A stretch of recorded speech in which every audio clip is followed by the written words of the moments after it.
A special thank you to each of our subscribers who make this channel possible. Here's today's story. In a landmark development for workers' rights across Great Britain, Labour's flagship employment rights bill has successfully passed its final stage in the House of Lords, clearing the way for significant reforms that promise to enhance protections for employees. The bill, which is expected to receive royal assent later this week, marks a major milestone in the ongoing struggle for better working conditions and rights, particularly in the wake of the challenges posed by the COVID-19 pandemic. Prime Minister Sir Keir Starmer expressed his satisfaction with the bill's passage, calling it a major victory for working people in every part of the country. He emphasized that this legislation represents the most substantial upgrade to workers' rights in a generation, stating, "Today our plans passed through Parliament and will soon become law." The Employment Rights Bill, which applies to England, Scotland, and Wales but notably excludes Northern Ireland, introduces several key measures that are set to take effect once secondary legislation is enacted. One of the most significant changes is that workers will now be entitled to statutory sick pay and paternity leave from their very first day on the job. Additionally, the legislation strengthens protections for pregnant women and new mothers, ensuring that their rights are safeguarded during this critical period of their lives. However, the bill's journey to this point has not been without controversy. Labour had initially pledged to allow employees to claim unfair dismissal from day one of their employment. Yet, following pushback from business groups concerned about the implications for hiring practices, the party opted to delay the implementation of these protections until workers have been employed for 6 months. This compromise has been described as the bill's most significant reform, but it has also drawn criticism from trade unions and workers' advocates who argue that it dilutes the original intent of the legislation. Unions have welcomed the passage of the bill, but remain vigilant about the potential for further amendments that could weaken its provisions. Sharon Graham, General Secretary of Unite, asserted that the legislation must be implemented without any further dilution or delay, emphasizing that the bill had already been significantly watered down by the removal of provisions to ban fire and rehire practices, as well as zero-hours contracts.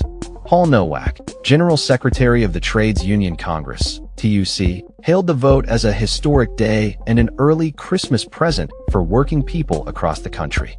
He expressed optimism that the new law will lead to greater job security, improved pay, and enhanced dignity at work for millions of employees.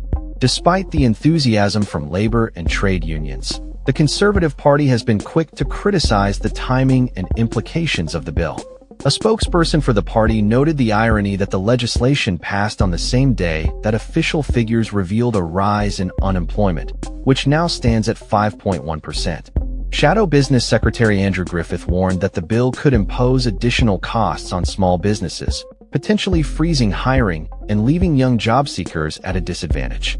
Business groups, including the British Chambers of Commerce and the Federation of Small Businesses, have expressed concerns about various aspects of the reforms.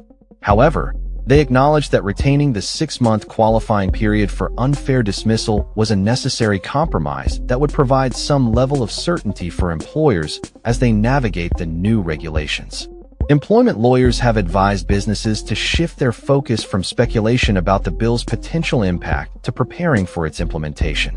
Florence Brocklesby, founder of Bellevue Law, emphasized that employers should treat the implementation of these reforms as a major project, ensuring that they have the necessary resources and management oversight in place.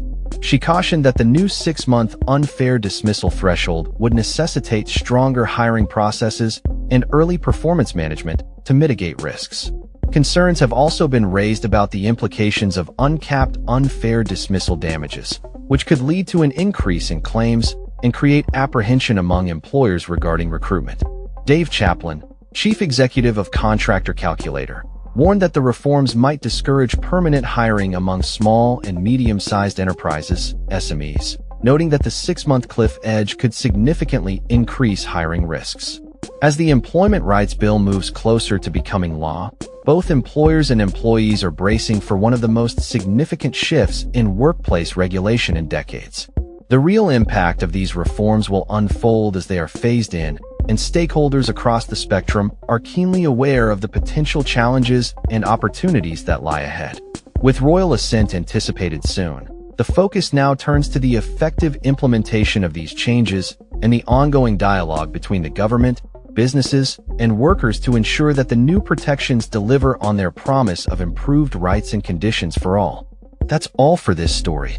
We upload videos every day covering many different subjects, so hit that subscribe button to stay informed. Thanks for watching.